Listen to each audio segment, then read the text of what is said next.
And the meeting is now open for the sharing of testimonies of healing through Christian Science. Jeremy. This past Monday, after picking up my kids in Connecticut and being on the road about 5.5 hours total, I had a tire blowout on the highway. There was no loss of control at all, though, and I was so thankful to God for his constant protection. I was right next to a very large area on the side of the road that gave me all the space I needed to change the tire, and we were safely back on the road in just about 10 minutes.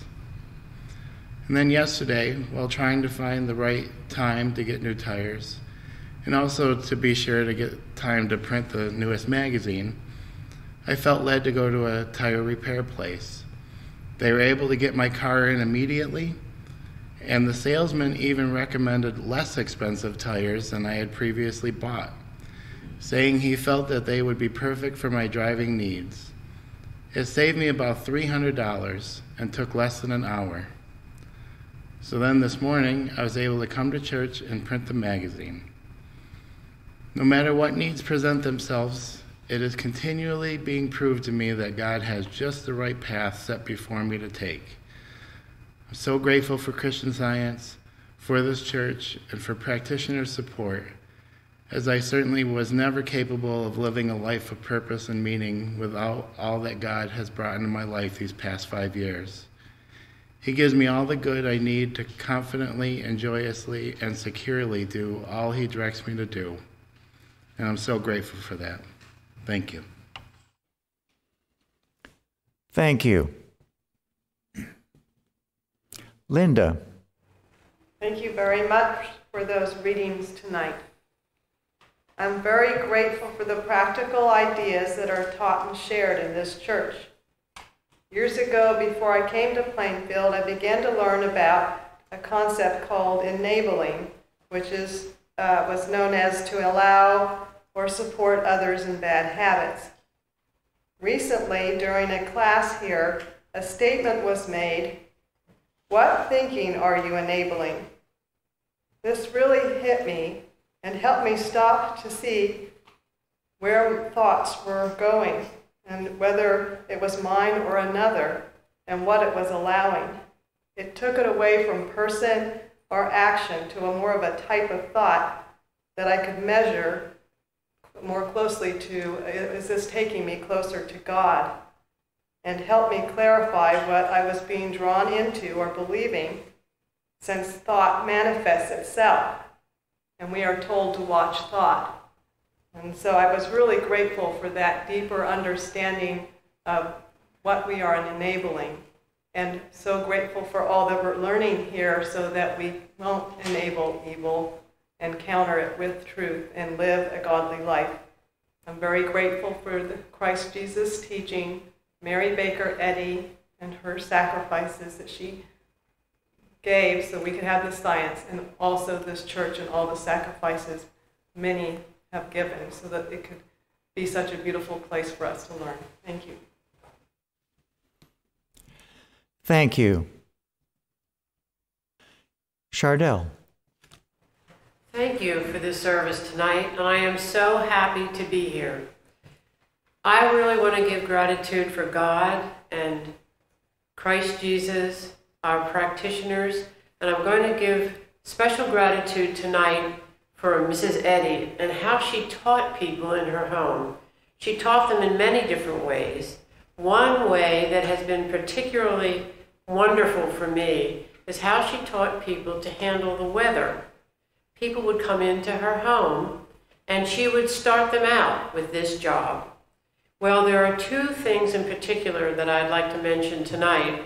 One of them is with chapter 62 in Footsteps by the Carpenters. And in that chapter, it is explained how she did this. And it's beautiful. And another one is that I use a lot is in Kimball. I'm sorry, I apologize. 1936 primary class by Bicknell Young. And he talks about the only weather there is, this is a quote, is divine weather. Realize that nothing is going on but good. And back to the carpenters, there's a quote, the weather expresses our concept of it and can be handled the same as any other claim. Now, that's what really sticks out to me, that when you learn to handle the weather, and we can, then you can handle other claims that come to you and might seem so big to you. But if you go back to the weather, you're able to do it. And I am so grateful. And thank you for the readings tonight. Thank you. Colleen from Massachusetts, go ahead. Thank you for tonight's meeting on the chosen few, and thank you for the music.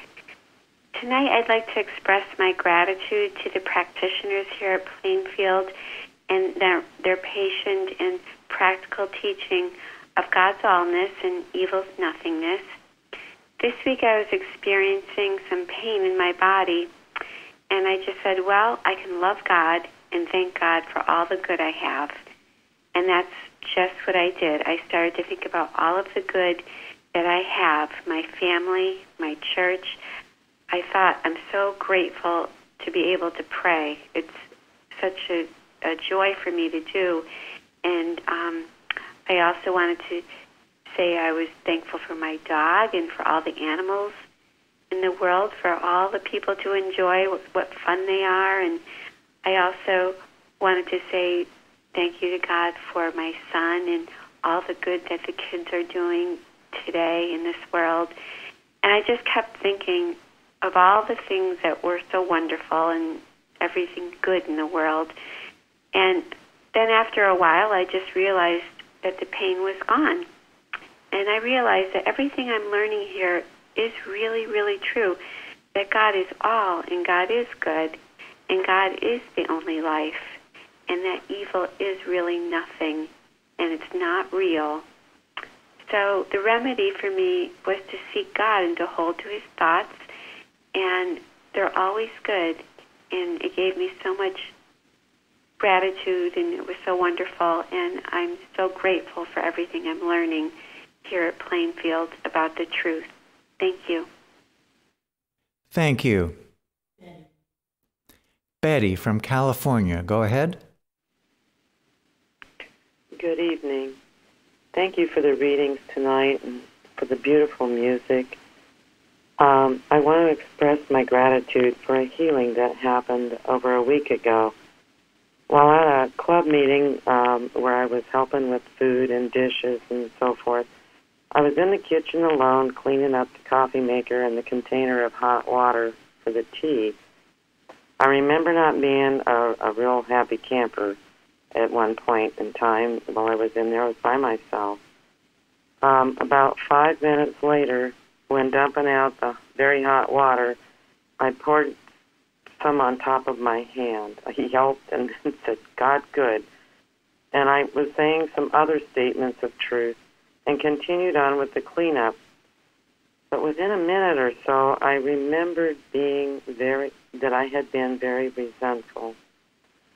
At that point, I just stopped, and I told God I was very sorry for this and corrected my thought about my fellow club members and mentally apologized to all of them. And then I realized that resentment wasn't just being upset.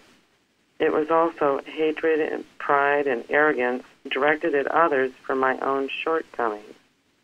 While this was sinking in, someone came in and I was able to express love to them, and they were helping me out. By the time the cleanup was finished and I arrived home, there was no more pain and no mark or redness. I am also very grateful that this is still kind of a lot of realizations are coming to mind as a result of this, and I'm still in the process of realizing all the different things that would go along with this healing. But one of them was I don't have to continue in this, and that God didn't make man. He made man in his own image, and that image is not a resentful human being, and I don't have to keep it around. I'm so very grateful for this healing, and for Mrs. Eddy's Pure Christian Science is taught. It's in Plainfield Christian Science Church, Independent, and for practitioner help over the years. Thank you. Thank you. Craig. Thank you very much for the readings and the music. Yeah, it's so beautiful to feel like I'm in my right place. And for the longest time, once I got here, I felt that. Mary Baker Eddy has truly blessed all humanity. This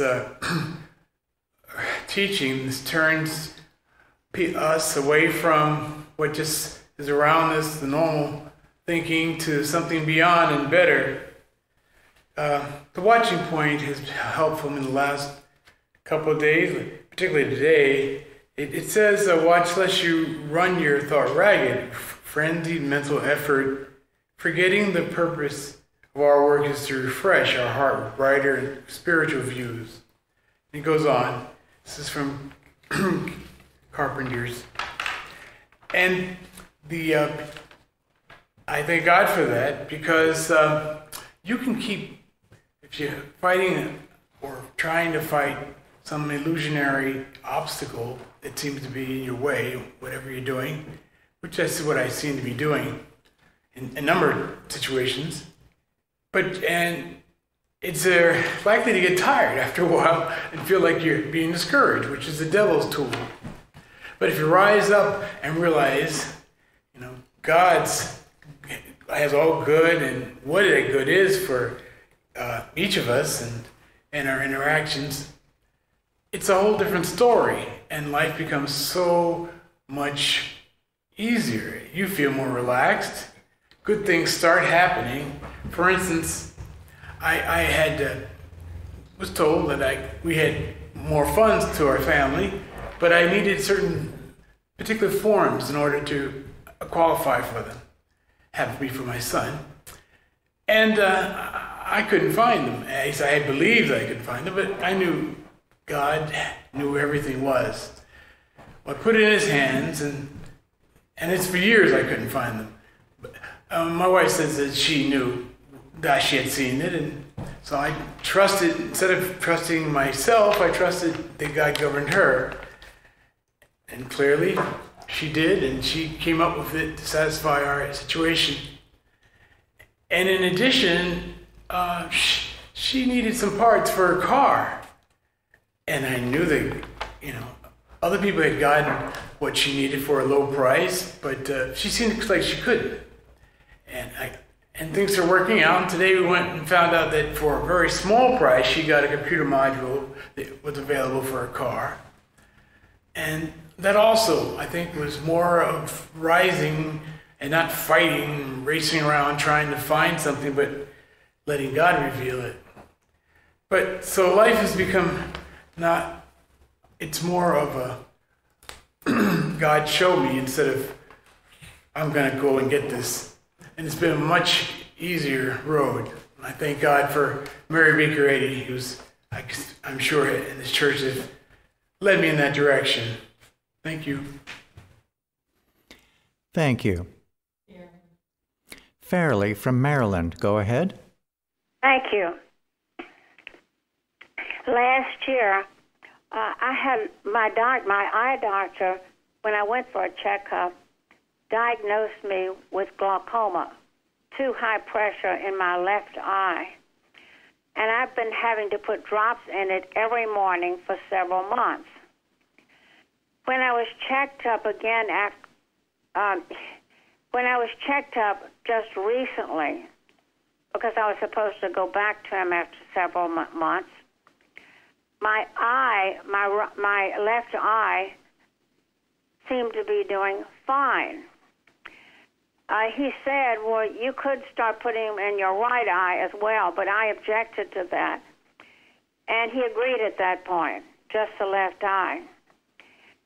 After several more months, I had an appointment, and both eyes were doing well.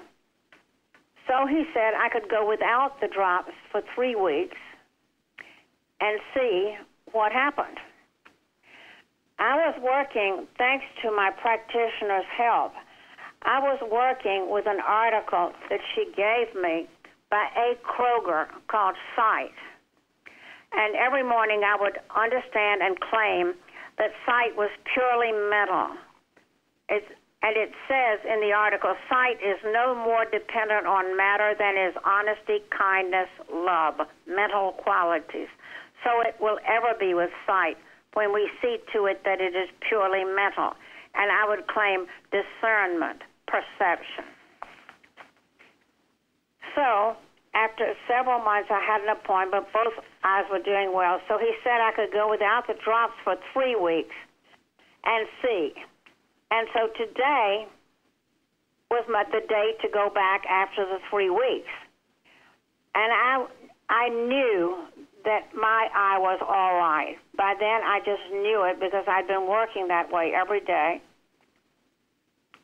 And the strangest thing happened, that everything in my life momentarily seemed to be going crazy.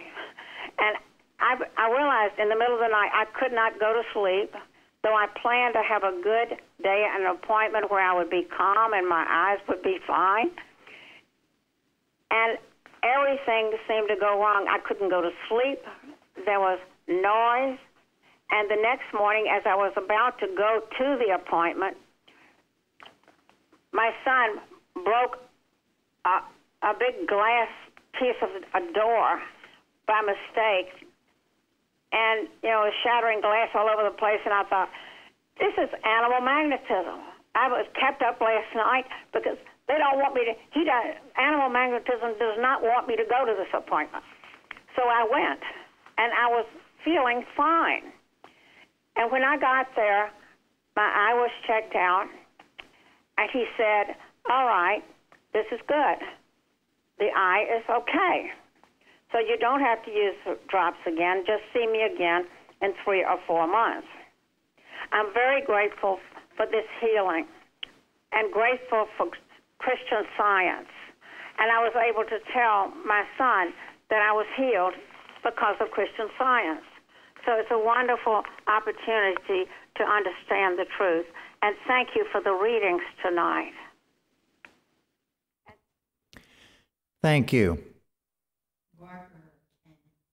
Barbara or Ken from Pennsylvania, go ahead. Hi. I'd like to first say, express appreciation for all the beautiful testimonies already tonight. I'd like to say thanks to Jeremy in Plainfield for getting the Andrew Hartsick articles into pamphlet form and making them available on the church internet site. Such important thinking and information. The pamphlet, beyond its standalone value, is useful in getting a better understanding and appreciation of Plainfield Independent's crucial purpose and even reason for existing. And it's a great call to arms. Yeah, thank you.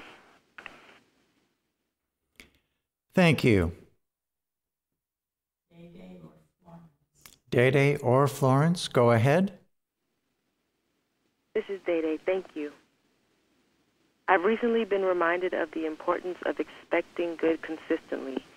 Through our latest roundtable discussion, this week's watching point, number 429, and the calendar quote from Monday, July 16th, which reads, "Expect each day to be a better day." I realize that I need to check my thoughts and feelings throughout each day to make sure that as I'm praying, "Father, thy will be done," I'm expecting it to be so, with the understanding that all that God has and all that he does is good and good alone. I have a number of simple routines that I complete daily when I wake up in the morning, and I now realize that expecting the current day to be better than the last, as I strive to follow God's direction more obediently, is most important for me to stick to. And I'm thankful for our daily duties given by Mrs. Eddy, which help me to stay on track when negative mental suggestions try to take me off. I'm so grateful for everything going on in this church, all of the teachings that are helping us to be better workers for God. Thank you so much for tonight's meeting and for all of the testimonies. I'm very grateful to be here tonight. Thank you. Jeff. Thank you for the wonderful readings tonight. I used to have what the doctors called racing thoughts. Racing thoughts are mostly dark thoughts. It's a habit of negative thinking, and it seemed as if I was unable to control the thoughts that came into my head. I have learned from reading our textbook, Science and Health with Key to the Scriptures by Mary Baker Eddy, and also I have learned from one of her early workers, Bicknell Young. In his well-known article, The Christ Consciousness, Bicknell Young writes that in handling any claim, it is important to recognize three things. One, first, that this aggressive mental suggestion is a false belief. I know there is no such thing, even though I seem to believe it. Second, it cannot mesmerize me to make me believe or think about it. It cannot do a thing to my thinking or to anybody's thinking. It cannot mesmerize the Christ consciousness, my consciousness, because the Christ consciousness does not respond to aggressive mental suggestions. It can't be done. They are not divine possibilities, and therefore it cannot create or determine any discordant phenomenon, Bicknell Young says. And thirdly, he says, the Christ consciousness creates and determines its own universe. And he goes on to cite Mary Baker Eddy's Miscellaneous Writings, page 367. It is determining all that is going on or doing anything, and it operates a law to all that seems to be going on. Bicknell suggests we declare this treatment until we know it's true. And then we will never be tempted again to believe that we do not know how to handle aggressive mental suggestions. They can't do a thing. They simply can't mesmerize the Christ consciousness. In conclusion, I have been healed of racing thoughts. It took a lot less energy to study our textbook, Science and Health with Key to the Scriptures by Mary Baker Eddy, than it did to stay awake at night, entertaining these racing thoughts. I am so grateful to Mary Baker Eddy and the science, and this science, and for practitioner help, and to say goodbye to anxiety once and for all. Thank you. Thank you. Yeah, this is Bruce. I'd like to offer my thanks tonight, and I'd like to acknowledge the help of some friends here in the church, and also that article that's been put on our website recently entitled Our Place, written by a pioneer. And the thing that I'm thankful for is learning more to let other people do their part and have their place and let it be that way. Because I guess I'd had a history of always being so willing to want to do things and be willing to help, and at a time it gets to be unprincipled if I do something that is really right for somebody else to do. So I'm thankful now for this learning process that I'm going through to not be so willing to do anything and everything, but rather to listen more to God and let Him tell me what He wants me to do, and to listen to that spiritual sense, which gives a peaceful sense, a peaceful feeling about the right things, and a not so peaceful things about the things that needed to be avoided and let go, but rather to rejoice that whatever is right God also provides the right person or company or whatever it is to do it. It's all from God anyway. So to rejoice in that fact, and if somebody else has the opportunity to do something, to be happy for them, for their good in doing it. So this is all one big grand plan, and God is the one that's in charge of the whole thing, including whatever part he has for me to do, as well as for everyone else. So thankful to be learning this. Florence from Georgia, go ahead. Thank you. Thank you so much for the readings tonight. Thank you for all the testimonies. And tonight, I'd like to express my gratitude for the hymns that we have and for the so many ways that science teaches us to use the truth that God has given us. Mrs. Eddy makes several references to right motive, having the right motive, and here are a few of them. She says in Science and Health, a right motive has its reward.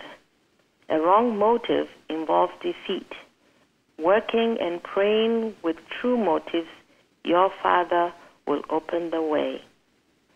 This week I've been led to really think about this and to ask always if we want healing. What is the motive? Is the motive to honor God's allness, to show forth that this claim is not of God? And praying along those lines, the hymn 324 came to thought, and I just wonder how beautiful a summary of pure motives the words are. It speaks to God, take my life and let it be consecrated to thee. I'm not going to read all of it, but everything about it is saying, take my life, my feet, my lips, my voice. And I just was so appreciating what all this means. Let everything I do with everything I have be an honor to God's allness. This is what was coming to me. To think that I want to have a good life, just to show that God is here, he's given us all the good, and is to honor his name. I want to be free of pain so that I can do what I need to do to glorify God's name. Right employment so that I can use my talents to bless and to honor God. My voice, my lips to speak and to sing, all for his glory. And my legs, my arms, my feet, everything, to be active, to demonstrate health, again, to the glory of God. And to see correctly, also, to appreciate what he has done and to give him all the glory. Just thinking this way affirms so clearly how much it's right to have the right motive, the honoring of God's allness, instead of so much the selfish, sometimes ways that we seek to be well just to be comfortable materially. And I feel that the more I pray this way, this right motive, the way it's summed up in this hymn, is so selfless. And the fact that it just so honors God's allness and his power and his presence just makes it so beautiful that Mrs. Eddy points out that when we pray that way, we get the results, we get the rewards, which are so much blessings of health, good experiences that we can share and have others also see it and bring them to the Christ. I am so grateful for all that I'm learning. Every time, every day, something else comes up through Christian Science to just bless the experience in Christian Science. I'm just so grateful for all of it, and I'm happy to be here tonight. Thank you. Yeah. Mary. I have a few things to read tonight. The first is the testimony from Illinois, and these have been on our church website bulletin board. I am very grateful for the loving and fulfilling roundtable discussion on July 15th. It fortified me to remain steadfast. I'm in the midst of remodeling some areas of my home, and this entire process has been filled with blessings and growth of my understanding of God's government of my life and all activities of my life. On Saturday, new tile was laid in my foyer and bathroom. It did not look good at all. Mortal mind tried very hard to crush me, get me to react, throw my hands up, question my choice of contractor, etc. Thankfully, I did not let it take hold. I knew that God did not leave me alone and that He would take this process to completion. I continued to hear the roundtable comments of, "Do not give up. Keep working even though it doesn't appear to be getting any better." I was able to stay calm and know that God would supply the answers. I did not need to try to figure out the resolution. Family came over on Sunday and stated the question, "How will they fix the floor?" I firmly and lovingly stated, "I don't know." And that was the end of the discussion because we all turned mentally to God. The rest of the day was filled with joy instead of negative thoughts about the situation. Eric continued to try to take hold, but I was not having it. I knew I would be able to demonstrate God's power today. I realized this morning that I needed to love each situation of the day more. Love would provide the needed answers. The contractors arrived this morning and knew how to start the correction process. I am very grateful that I did not allow mortal mind to control any part of this experience. I am very grateful for the process of holding steadfastly to the truth and not giving up. I see this as growing stronger and being able to rely and use this demonstration in the future. So happy for my progress that will benefit all.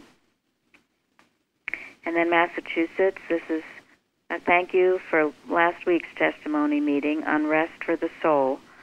The comforting readings are so needed right now. Thank you fairly. Love radiates out from our meetings and heals the world. We feel it and know that even those who we haven't met yet feel this love too. Many new members will keep coming to us because love is irresistible and this church is overflowing with life, truth, and love. And then, quote, "Blessed are they which do hunger and thirst after righteousness, for they shall be filled." It's from Matthew 5. Blessed are those who come to the Plainfield Christian Science Church Independent and are filled with tremendous resources here so freely given. It is the gift of God, and we are so grateful. I thought that was a beautiful treatment for our meeting. Tonight I would like to express gratitude, too, for those readings, the chosen few. It's good to think about that and think about sometimes it's not easy to follow this path, and there has to be something in our heart, a love for God and for mankind that keeps us going and moving in that right direction so that we can be of service to our Father. Today, in preparing for the service, I had turned to our book, Collectania, and in the addenda, it was Mrs.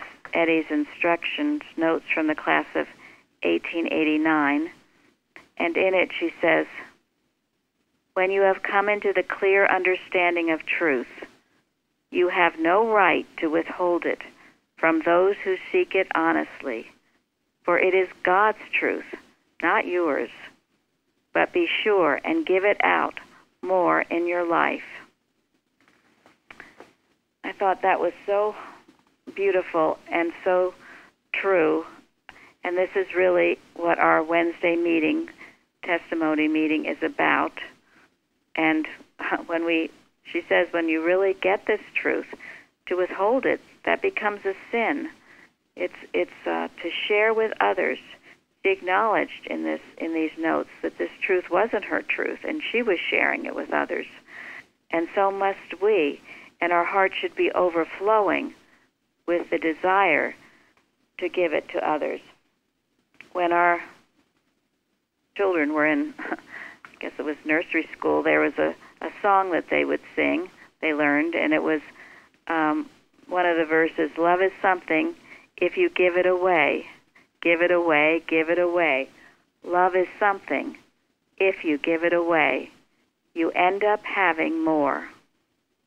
And that's how this truth works. And as we give it and share it to others, not only the others are blessed, but we are blessed too in that sharing. So I'm so grateful to Mrs. Eddy for giving us these Wednesday meetings where we are reminded to pour forth this truth that we have been given in order to bless and give it to others. I'm grateful to be here with you all. Thank you.